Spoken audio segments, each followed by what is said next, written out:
What's up, y'all? It's Peaches. Welcome back to your channel. It's your favorite nail tech, and today I'm not here with a client. I'm here by myself, about to show you guys some in-depth bead tutorials on basically how to get your liquid to powder ratio right. Okay, so I'm just showing you the things that I've used for this video. Make sure you got a clean brush, because if you don't, it's not gonna go how you think. Okay, that makes a big difference. So first of all, we're gonna go ahead and do the subscriber shout out, and tonight's subscriber shout out goes to His Treasured One. Appreciate you for being subscribed since September. You already know what it is. Okay, so okay, here we go.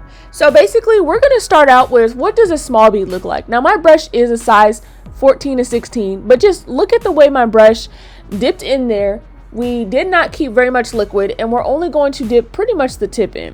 Okay, so this would be considered a small bead, and it's a nice bead because do you see how the bead is polymerizing, which is how the dry and the wet is combining to make just wet, you see? And boom, it's a nice bead. It stands up. It's like 3D, and you see how easy it is to push it down? It's moving when I want it to move. Exactly.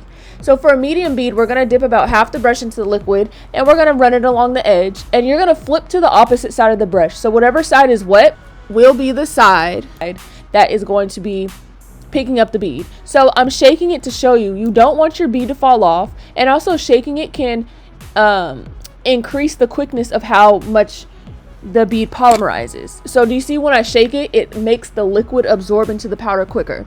And for a large bead, you're going to dip most of your brush in there. Again, wipe off some of the excess, and we're going to go ahead at an angle like this because you need a little bit more than just the tip of your brush to go ahead and create a large bead. Now, I'm not going to go on and say that these are the perfect beads, just because I would not let my beads dry quite this much, but I would still be able to use them. Okay, so I'm just showing you small, medium, large. Okay, now I'm going to show you what it looks like when we have a little bit too much liquid. All right, so when there's too much liquid, so see how I'm not really wiping it off too much, but look, you gonna see, bam, it's gonna fall right off. Okay, and when it falls off like that, or you see liquid starts to drip, look how wet my brush is. Like, that's not appropriate. Watch what happens when I pick it up. I can't do nothing with it. That's a no-no. Okay, now when you have not enough liquid, that doesn't mean that necessarily that your bead is going to be straight up hecka dry. Okay, let me show you again, because that wasn't really a good example. It's hard for me to do a bad job on picking up beads, but when there's not enough liquid, okay, it doesn't mean that the bead has to look hecka dry, but it can just mean your beads that you're supposed to be picking up, you see, they're not the right size. So see what a medium bead should look like on top, and what I picked up with not enough liquid, it's way smaller. Same thing with the large bead. You see how a large bead is actually not large because I don't have enough liquid. Okay, so here I'm going to show you guys on this, and this is what I used to practice on when I was doing my swatches. Now, did you see how I kind of dipped my brush in there appropriately? I, swipe my brush on the side to get rid of a little excess, and it's all right that it looks a little bit dry on the side, and my brush just kind of like, after doing that, the three different types of beads, my brush is getting a little bit sticky just because I'm doing things improperly, so that's why the bead didn't stick as well. But when the ratio of wet to dry is at the proper proportion, do you see how like I always say, the bead will move when you want it to move, and if it doesn't, it will pretty much stay in its place. Okay, so do you see, even when I'm not touching it, it kind of stays into its place. It's leveling out appropriately. Do you see there's no lumps and bumps, and all I have to do is kind of guide it. That's what you want when you have a proper ratio of wet and dry, which is not too wet but not too dry. You don't want it, if you're seeing powder mixed into what the bead that you're laying down, like if I were to see powder on this, that's not appropriate. Okay, that is not a proper ratio. That is a dry ratio. Okay, so again, when we dip in, do you see how you can see it polymerize? So I'm doing that because when I shake it, do you see how that dry part of the bead, it instantly becomes absorbed? That's what you want. So this is pretty much what you want with something that is equally proportioned with wet and dry. Now, some people like to work more on the wetter side, and some people like to work a little bit more on the drier side, and depending on what products you use, etc., okay, it's gonna make a difference. So there's some people that work wetter than this, but they still have the appropriate ratio for working wet, if that makes sense. It's a complicated thing to understand, especially when you're a beginner. So I will be doing more videos. So do you see how from all angles everything is no lumps, no bumps, no nothing? If it was too dry, it would be more on the bumpier side as well. Okay, so I'm going to show you an imbalanced ratio, which is going to be too wet. Now, I'm not going to lie, I was able to fix these imbalanced ones. I'm so used to like knowing how to finesse stuff. I know this is probably not the most, the best thing you want to see as a beginner, but do you see this one's too wet? Because even though it did not drip off of the brush, as soon as I put it on, look how quickly it's overflowing the nail. That's too wet, because when you go in to dip your brush into the liquid so that way you keep your brush from drying out, it's just going to continue to wet the bead.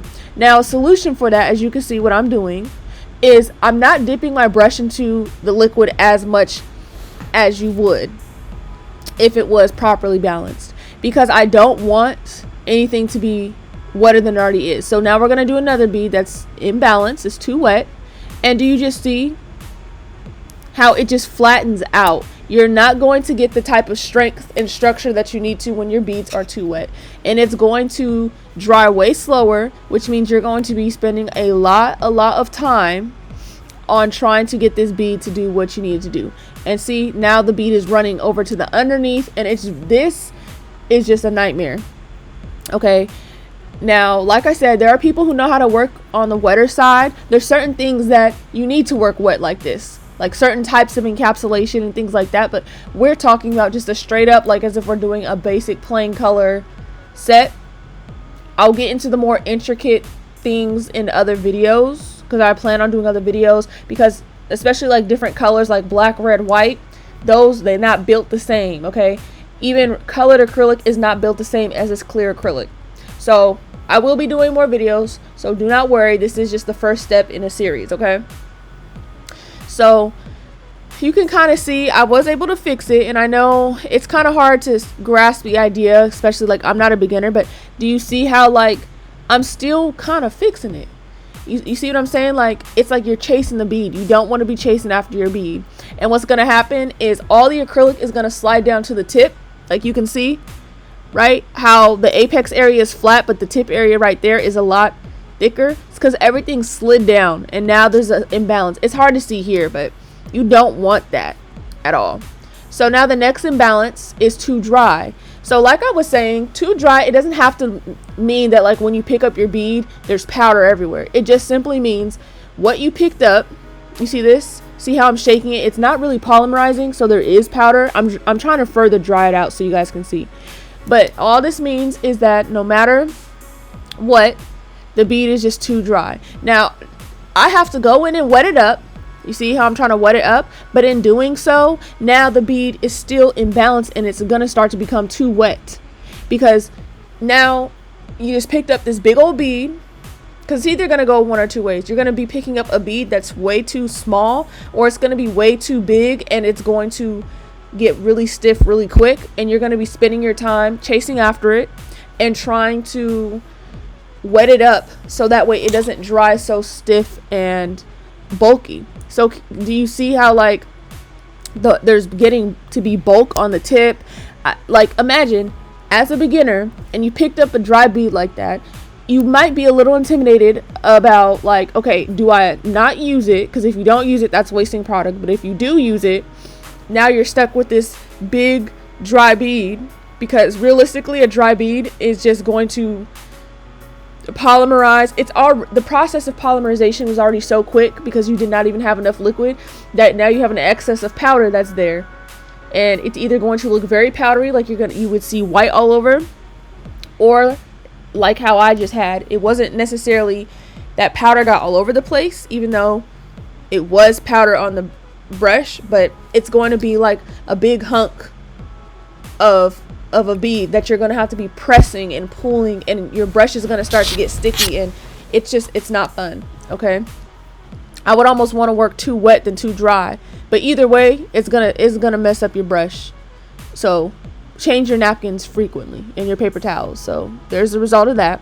So now I'm going to show you what it looks like too much liquid in your brush. Now, did you see how I picked that up and it was dripping? Look how glossy my brush is. That is a no-no. There is no reason on this planet Earth that you should be just straight up dipping your brush like that. You see how it's already, everything is already wet in my brush. Look how shiny and wet my brush is. That bead is very wet and it's not going to dry no time quick. But you see how flat that is?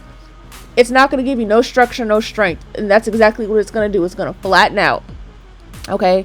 So once again, we're going to go over what's not enough liquid. So see, it's not enough. I'm trying to get a good bead. And look, it's dusty. It's dry. Once again, flat. Because there's just not enough liquid to even pick up any powder. And it's not going to do you good. And once again, I'm going to show you what's just enough liquid. You see how dip it? We're going to get a smaller to medium bead because of how much liquid we put in.